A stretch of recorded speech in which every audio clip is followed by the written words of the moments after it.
અમારી આજની એ માંગ છે કે Gujarat transmission energy corporation limited દ્વારા એક ઘેલા સોમનાથ લાઇન જાય છે જે કાલાવડથી પસાર થાય છે, ખંડેરા કાલાવડથી, અને ઘેલા સોમનાથ સુધી લાઇન જાય છે ને એ લાઇનની અંદર જે વીજ પોલો અને વીજ તાર આવે છે એ વીજ પોલ અને વીજ તારની અંદર જે નાખવાના છે ખેડૂતોના ખેતરની અંદર, એની અંદર યોગ્ય વળતર બાબતે કોઈ સ્પષ્ટતા કરી નથી.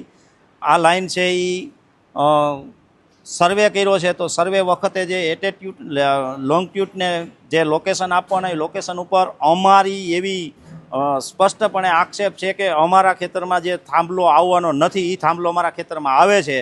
એ કંપનીની મિસ્ટેક છે, સર્વેની એ મિસ્ટેક સુધારે, જે થાંભલા નખાઈ ગયા છે એ કાઢ નાખે. જય જવાન જય કિસાન. હવે આ ઝટકા લાઈન નીકળી છે એમાં અમારે ખેડૂતને શું કરવાનું છે? કોઈને 10 વીઘા જમીન હોય, કોઈને 5 વીઘા હોય, તો 5 વીઘામાં લાઈન નીકળે તો એ ખેડૂતના બચ્ચાને કરવાનું શું? એના પડામાંથી લાઈન નીકળશે તો એની રોજીરોટી કોણ પૂરી કરશે? તો એ આ ઝટકા લાઈનવાળાને કંઈક વિચારવું પડશે, કાંઈક એનું વળતર દેવું પડશે, અને નહીં વળતર આપે તો અમે ખેડૂતની હારે એની લેડીઝો લડવા તૈયાર છીએ. જય જવાન જય કિસાન.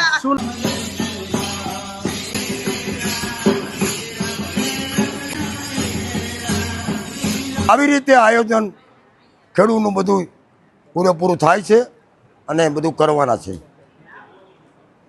જય જવાન જય કિસાન. જય